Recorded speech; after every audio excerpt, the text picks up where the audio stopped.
क्या हुआ? जब अयोध्या में रामलला की मूर्ति में सांसें चलने लगी। ऐसा चमत्कारिक दृश्य महसूस करके साक्षात पुजारियों के भी रोंगटे खड़े हो गए। अभी जब इस घटना के पीछे का चमत्कार देखेंगे तो रामलला के दीवाने हो जाएंगे। शुरुआत करने से पहले अगर आप भी एक राम भक्त हैं और सच्चे सनातनी हैं तो वीडियो को लाइक जरूर करें और कमेंट बॉक्स में सच्चे दिल से जय श्री राम अवश्य लिखें। आज अयोध्या में रामलला को देखकर करोड़ों लोगों की आंखें या तो नम हो गई हैं या फिर कोई खुशी से झूम रहा है।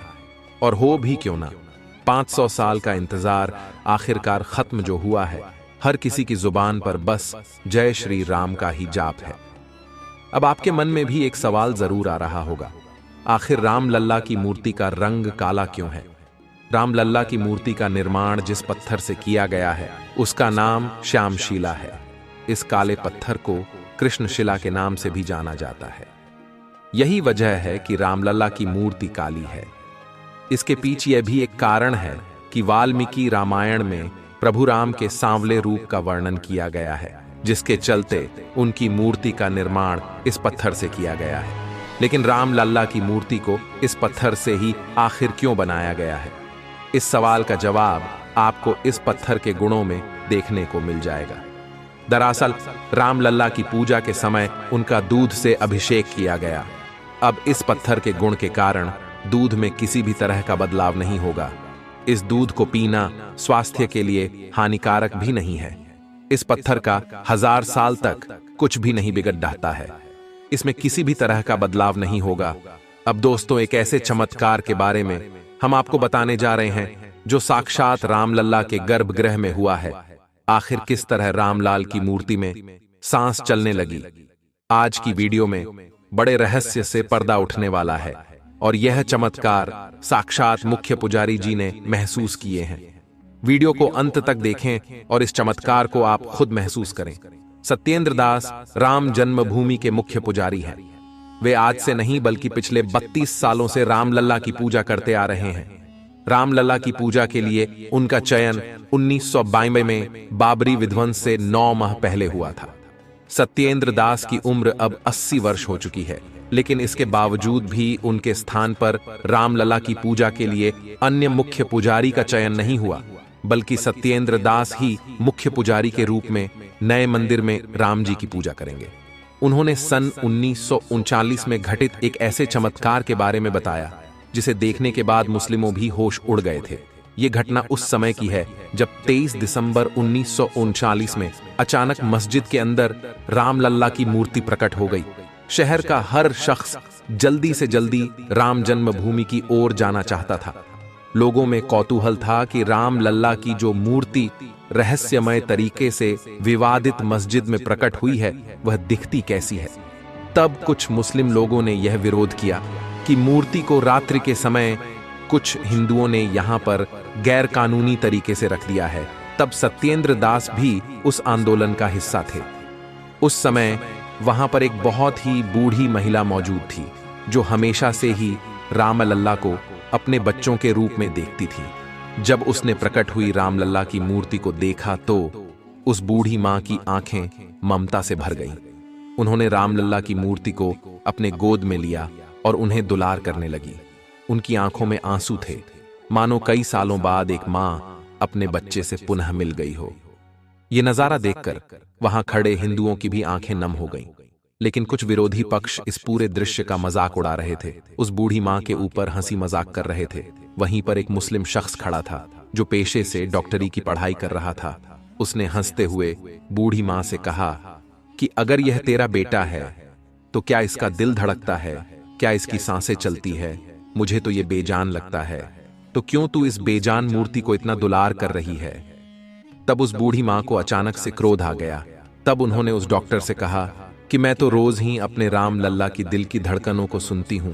अगर तुझे विश्वास नहीं तो तू भी एक बार इस मूर्ति के दिल पर कान लगाकर तो देख, फिर तू भी हमेशा हमेशा के लिए इनका भक्त बन जाएगा। बूढ़ी मां की बातों को सुनकर डॉक्टर को भी बड़ा झटका लगा, लेकिन अपनी बात को सिद्ध करने के लिए वह रामलला की मूर्ति के पास गया और अपने कानों को मूर्ति के दिल पर लगाया। तब रामलल्ला का एक ऐसा चमत्कार हुआ जिसे देखकर सभी कट्टरपंथियों के भी पैरों तले जमीन खिसक गई, क्योंकि उस डॉक्टर को रामलल्ला की मूर्ति के अंदर से दिल धड़कने की आवाज सुनाई दी, मानो रामलाल की वह मूर्ति सांस ले रही हो, मानो मूर्ति के अंदर प्राण समाये हो। इस चमत्कार को महसूस करके वह डॉक्टर पसीना पसीना हो गया। उसने सच्चाई अपने सभी साथियों को बताई तो सभी लोग रामलल्ला का बड़ा चमत्कार देखकर मस्जिद के बाहर आ गए। इस घटना के बाद सरकार ने इसे विवादित ढांचा मानकर ताला लगवा दिया, जिसके बाद सरकार ने 1 फरवरी 1986 को हिंदुओं को पूजा करने की इजाजत देते हुए ढांचे पर से ताला हटाने का आदेश दिया और आचार्य सत्येंद्र दास मुख्य पुजारी के तौर पर टेंट में रामलला का पूजन करने लगे। वह मुस्लिम शख्स जिसने रामलला की मूर्ति में चमत्कार देखा था, उसके बाद उसने अपनी डॉक्टरी की पढ़ाई को छोड़ दिया और रामलला को मानने लगा। सन 1942 में बाबरी विध्वंस के दौरान भी उसने सनातनियों का सपोर्ट किया। दोस्तों, आपको जानकर हैरानी होगी, आज अयोध्या में जो राम मंदिर का भव्य निर्माण हुआ है उसे बनता हुआ देखना हमारा सौभाग्य है। लेकिन जिस सोने और संगमरमर के सिंहासन पर रामलल्ला विराजित है, उसका निर्माण भी एक मुस्लिम व्यक्ति ने किया है। यह सुनकर आपको भी बड़ा झटका लगा होगा, लेकिन यह बात बिल्कुल सत्य है। विश्व हिंदू परिषद तथा मंदिर ट्रस्ट के पदाधिकारी अच्छी क्वालिटी की मार्बल और डिजाइनर के लिए कई मार्बल कारोबारी से मिले थे।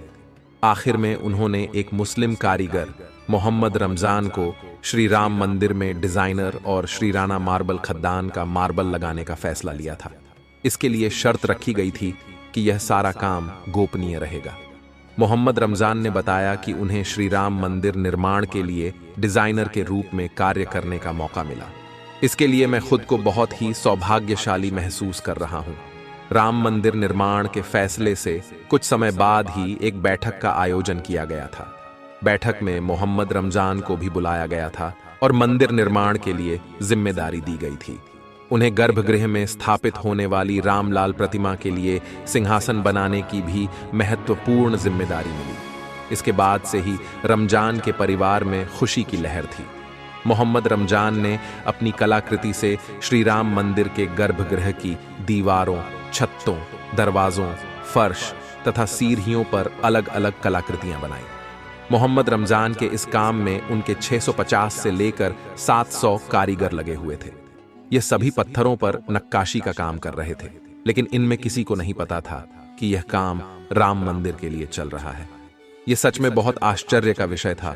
दोस्तों, राम मंदिर के लिए जो 2 मूर्तियों का चयन हुआ है, जिसमें एक मूर्ति तो अरुण योगीराज में बनाई है, जिसके बारे में आप सभी जानते हैं, लेकिन दूसरी मूर्ति प्रशांत पांडे ने बनाई है। और इस मूर्ति निर्माण के दौरान उनके साथ जो चमत्कार हुआ वो उन्होंने हमारे साथ साझा किया। उस चमत्कार को जानकर आपके भी होश उड़ जाएंगे।